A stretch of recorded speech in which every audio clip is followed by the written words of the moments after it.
It's Judge Dawson, and we are making our way through the niyamas. Now, if you've been looking at these videos, you know that we went through the yamas first, and that deals with your interaction with the world and how to live in harmony with the world.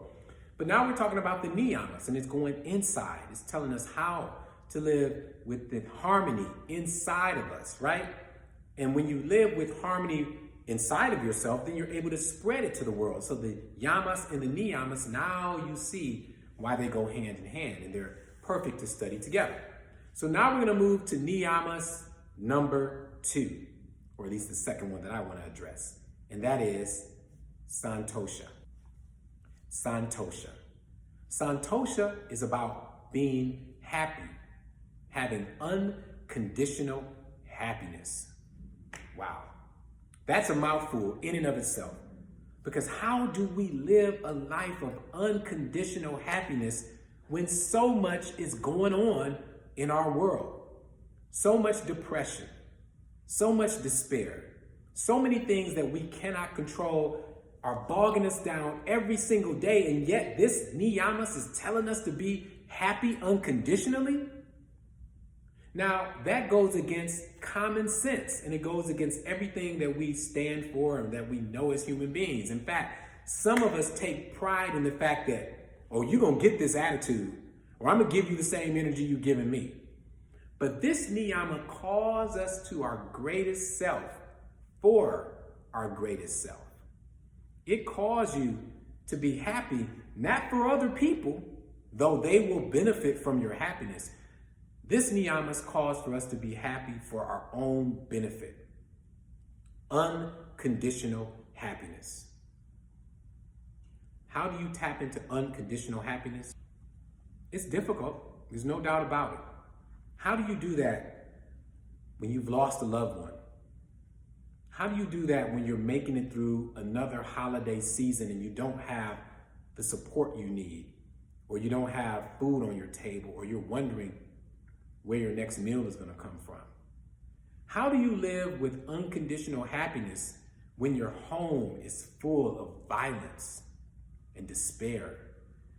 Maybe your home is full of domestic violence. Maybe there's drinking.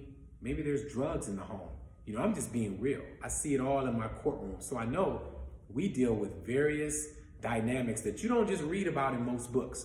Most books aren't talking about how to be happy when your cousin is on crack, or how to be happy when your father comes home and he's drinking and he becomes abusive, or any other person in your house. But through the practice of yoga and power yoga flow, we take these theories and bring them right to your leadership ability. How do you actually implement these things in your life every single day? And that's what we do in this program, and that's why I'm talking to you. So how do you tap into unconditional happiness? I'm telling you, the secret is gratitude. It's gratitude. I don't know if you all know my story, but I'm a judge now, but I wasn't always a judge. You know, I was a lawyer before that, and in between becoming a judge and a lawyer, I was stripped of my license, forced into unemployment. I was a man with a wife and a child and did not know where my next paycheck was going to come from. I was forced to apply for public assistance just to feed my family. And that's the things that just happened in the last several years. Before that, I was a young man out here in the streets acting crazy. I lost my mother. She died when I was in my early 20s. So when I talk to you about dealing with tragedy, believe me, I've been there. I've had to deal with it. I've had to figure out a way to recover from my grief. Now, there are a couple of tools I want to tell you about right off the top. Counseling is great. If you can find a good counselor to talk to, that counselor will help you through your mess. If you don't go to a counselor, at least pick up a book. You have to figure out a way to get some tools to help you make it through the grieving process. Specifically, I went through a program called Grief Recovery. I did it at my home church, the House of the Lord in Akron, Ohio, under Bishop Joey Johnson, his direction.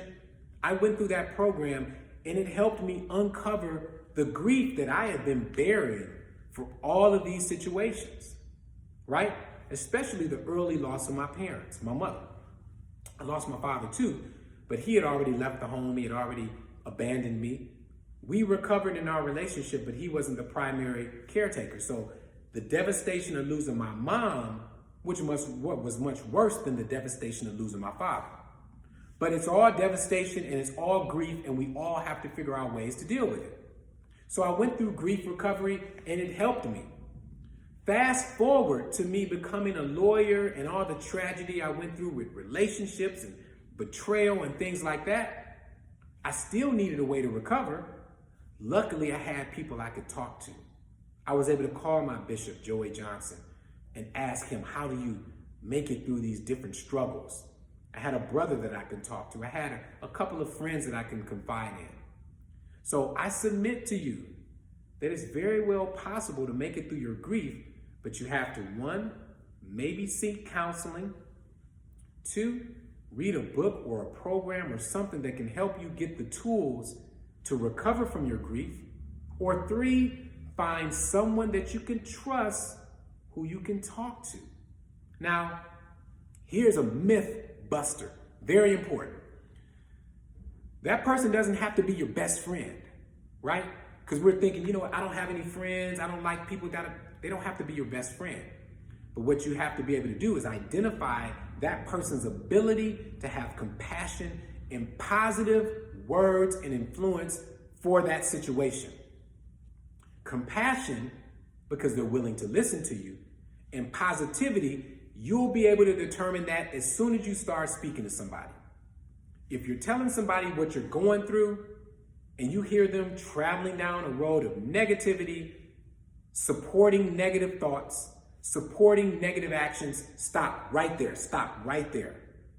You don't want to continue to communicate with that person. You want to shift. You want to pivot. Shut down that conversation and find someone that you can trust. Because the key is, in order to recover, you have to communicate and deal with people who you can trust.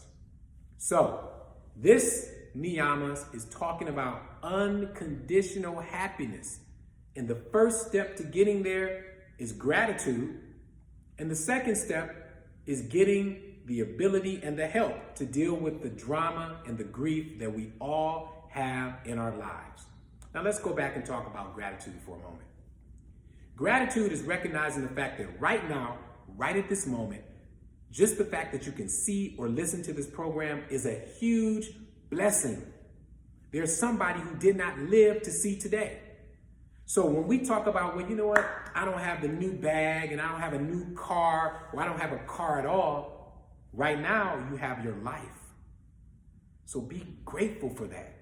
Smile about that. I mean, literally smile about the fact that you have your life. That's how you tap into this niyamas of unconditional happiness. You find the ability to smile when you don't even want to smile. That is a way to find harmony within yourself. And I promise you, when you do that, you will spread that harmony to the rest of the world. Let's go. Back to Santosha. So, for Santosha, to live out this niyamas, make a habit of being happy. As soon as negative thoughts come up in your head, get rid of them. Replace them with something positive. Replace them with the bright side. I know it sounds easy, I know it sounds simple, but it is. Practice the habit of finding happiness, joy, and gratitude in every situation. Let's go.